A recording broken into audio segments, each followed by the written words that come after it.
Bismillahirrahmanirrahim. Assalamualaikum warahmatullahi wabarakatuh.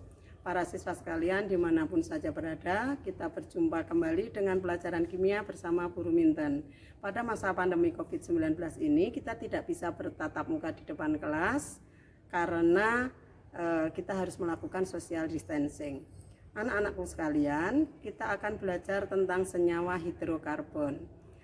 Di dalam kehidupan sehari-hari kita sering menemukan senyawa seperti vitamin, karbohidrat, protein, lemak, dan masih banyak lagi yang itu semua didapatkan dalam makhluk hidup.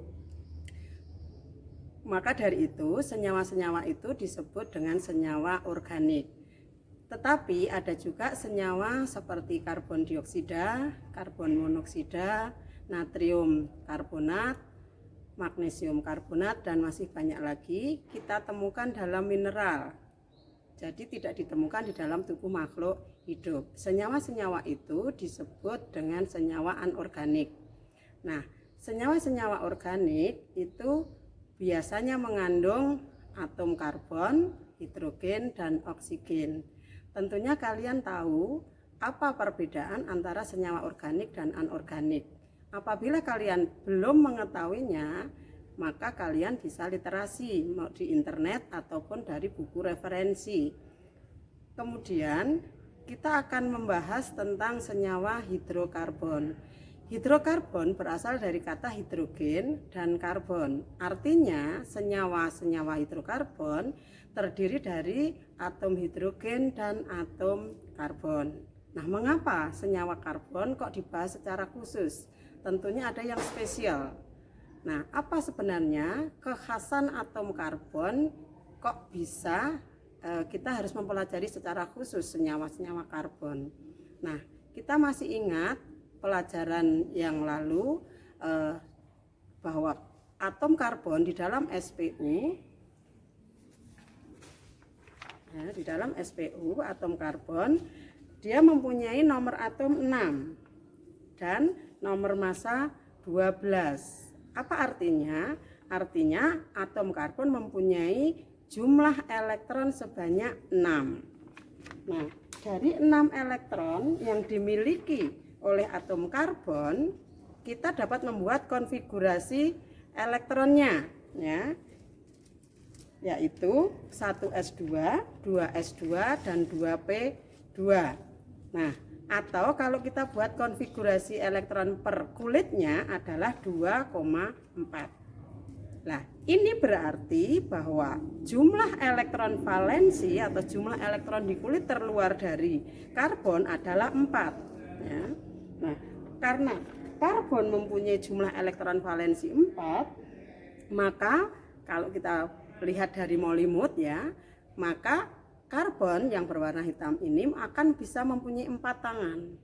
Nah, inilah elektron valensi dari karbon. 4 elektron valensi karbon. Keempat elektron valensi karbon ini akan dipakai untuk berikatan dengan atom yang lain. Ya. Kalau atom karbon berikatan dengan atom H,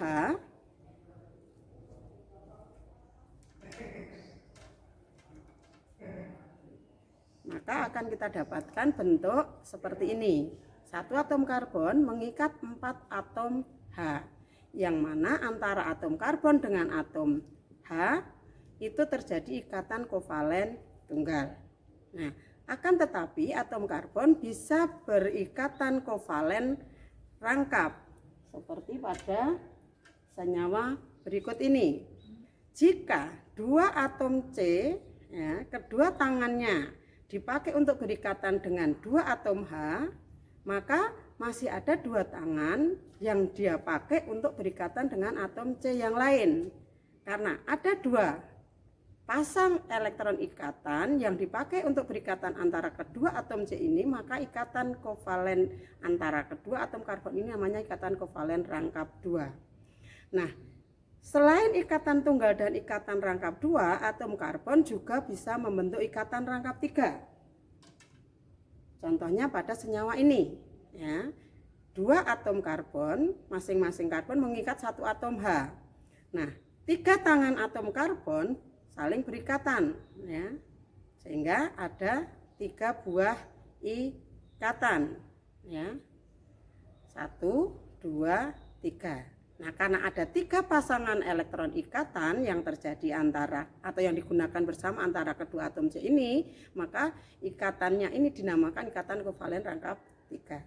Jadi, atom karbon bisa membentuk ikatan kovalen tunggal, ikatan kovalen rangkap 2, ikatan kovalen rangkap 3. Nah, kekasan yang lain ya, jikalau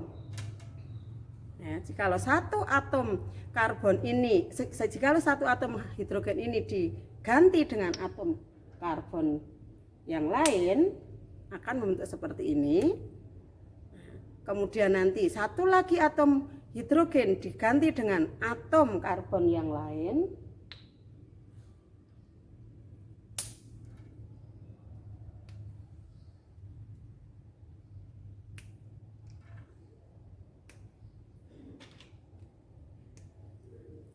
begitu seterusnya. Jadi satu karbon diganti dengan atom karbon, satu atom H diganti dengan atom karbon yang lain, maka ini nanti akan membentuk yang namanya rantai karbon.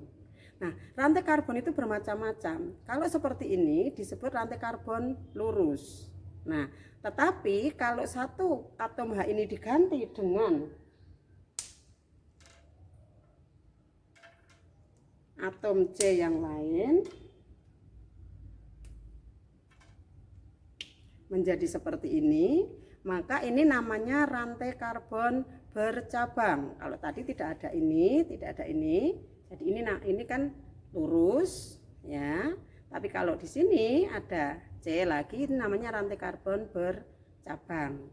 Nah, selain rantai karbon bercabang ya, atom karbon juga bisa membentuk rantai karbon yang tertutup atau membentuk lingkaran seperti ini ya.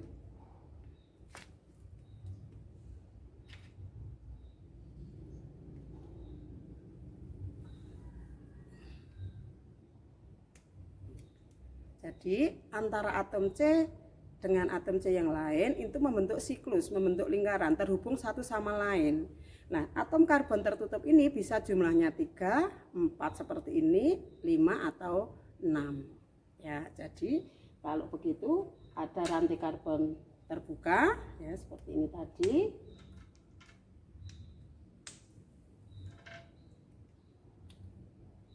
Ini terbuka.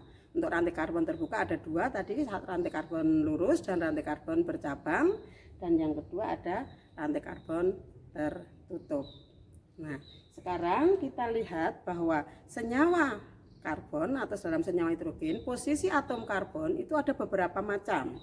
Kalau seperti ini ya, ini atom karbon ini ketika tangannya mengikat atom H, sedangkan satu tangannya mengikat atom C yang lain. Ini atom yang tengah di sini. Maka atom karbon ini disebut atom karbon primer. Begitu juga dengan yang di ujung sini.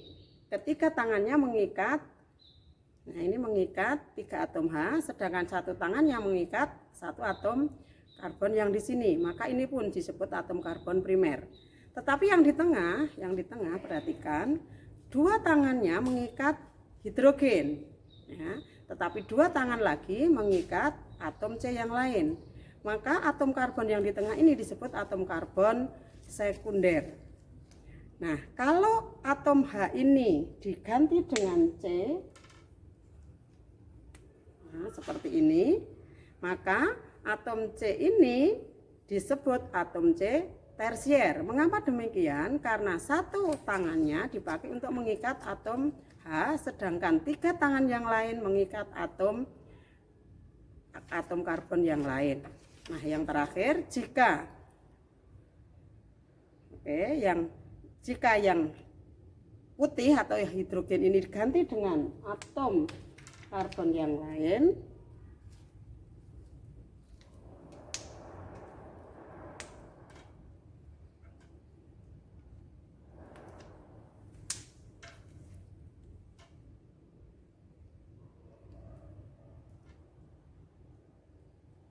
nah seperti ini ya. Atom karbon ini keempat tangannya dipakai untuk mengikat 4 atom karbon yang lain. Maka atom karbon seperti ini disebut atom karbon kuarterner. Jadi kalau begitu ada 4 posisi atom karbon. Yang pertama adalah posisi atom karbon primer jika mengikat satu atom karbon yang lain. Yang kedua adalah atom karbon sekunder jika mengikat 2 atom C yang lain. Yang ketiga atom karbon tersier jika mengikat 3 atom C yang lain. Dan yang keempat adalah atom karbon kuartener jika mengikat 4 atom karbon yang lain. Mudah sekali dipahami itu anak-anak. Saya kira pertemuan ini saya cukupkan sekian. Mudah-mudahan kalian tambah senang belajar kimia. Kalau ada pertanyaan bisa japri ke nomor WA-nya Bu Rum nggih. Saya akhiri, assalamualaikum warahmatullahi wabarakatuh.